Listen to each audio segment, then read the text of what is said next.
தேனி மாவட்டம் பெரியகுளத்தில் ஜாக்கியை வைத்து வீட்டை உயர்த்தும் போது வாசல் படிக்கட்டு இடிந்து விழுந்து கட்டுமான தொழிலாளி உயிரிழந்திருக்கிறார். இது தொடர்பான மேலும் கூடுதல் தகவல்களை எமது செய்தியாளர் சிவா வழங்க கேட்போம். சிவா, வணக்கம். இந்த விபத்தானது எப்படி நடந்தது? முழு விவரங்கள் என்ன? வணக்கம்.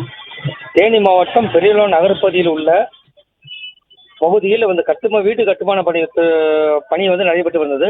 இந்த பணிகளின் போது கட்டுமான தொழில் படிக்கட்டில் சிக்கி உயிரிழந்தது பெரிய குறிப்பிடத்தக்கது.